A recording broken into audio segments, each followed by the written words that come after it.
Y ponemos en destaque esta información que ha generado, de alguna manera, ha encendido de vuelta la polémica con respecto a la presencia de cuidacoches en las calles y esto que básicamente se contempla como una suerte de extorsión por un servicio que nadie requiere porque deja su vehículo en la vía pública y se supone que están las instituciones responsables de precautelar la seguridad en las calles y aparecen los cuidacoches y lo loco de esta historia es que tienen el requerimiento, o para que ellos sigan funcionando, hay una imposición, entregar parte de la recaudación a la policía. Al menos así lo denunció un concejal de Asunción.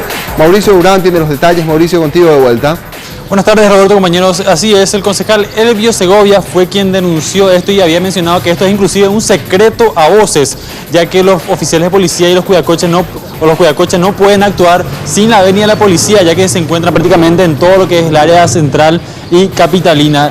Había mencionado que este secreto a voces se dio a conocer de manera concreta cuando él participó de una reunión en el Ministerio del Interior entre cuidacoches y oficiales de la policía, donde los cuidacoches pedían de manera expresa a los trabajadores de la policía cobrar menos el canon por el cual ellos accedían a permitir que estas personas realicen sus extorsiones. Vamos a escuchar lo que mencionaba al respecto el concejal Elvio Segovia.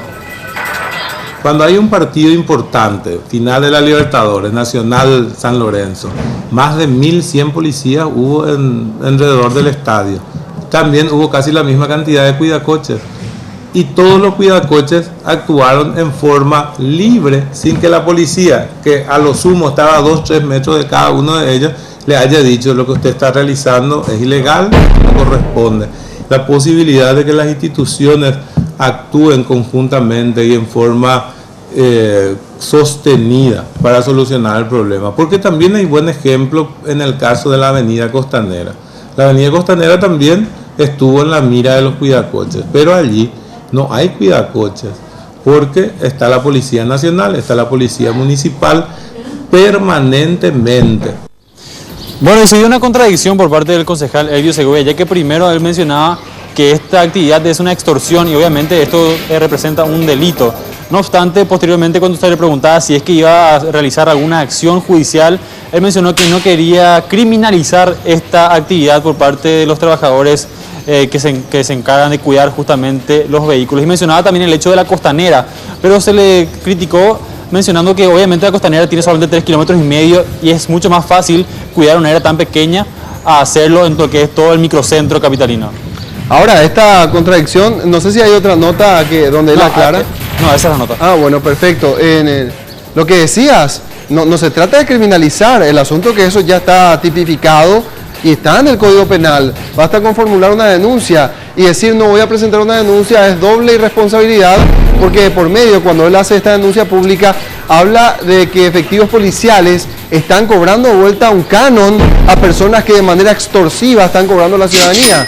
Yo creo que el concejal debería hacer bien las cosas, ¿eh? Exactamente, se habla de un doble delito en este caso, tanto por parte de los trabajadores informales que están exigiendo este pago por parte de los conductores, como así también por los oficiales de policía, quienes están cobrando este canon de manera ilegítima e ilegal. Roberto. ¿Cómo queda entonces la historia? ¿Como una persona que lanzó la piedra y escondió la mano? Prácticamente sí, tratamos de sacarle más información al concejal de manera a poder determinar qué es lo que se iba a hacer, si es que iba a haber realmente una acción judicial al respecto, o alguna acción, por lo menos la famosa mesa interinstitucional, de manera a poder determinar qué iba a ocurrir, ya que él mismo admitió que esta situación va creciendo. Inicialmente solamente se encontraba en el microcentro, ahora ya podemos encontrar esta misma cantidad de trabajadores en otros lugares, de manera a que se va expandiendo, ya que es un negocio totalmente rentable. Una persona no pone absolutamente ningún dinero de su parte y puede llegar a ganar 100.000 o inclusive 200.000 guaraníes por día en esta actividad. Lo que sí que el concejal había mencionado que van a tratar de lograr que las entidades policiales trabajen y cumplan con su deber de manera a evitar que esto ocurra. Básicamente fue lanzar la piedra y esconder la mano, Roberto.